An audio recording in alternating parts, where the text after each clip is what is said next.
மனிதர் உணர்ந்து கொள்ள இது மனித காதல் அல்ல, அதையும் தாண்டி புனிதமானது.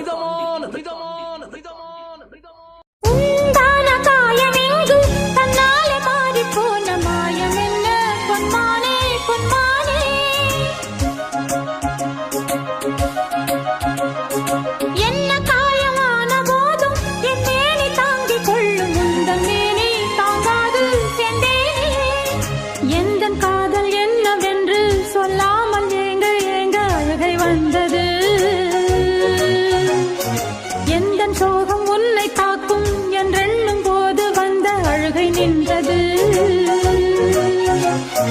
மனிதர்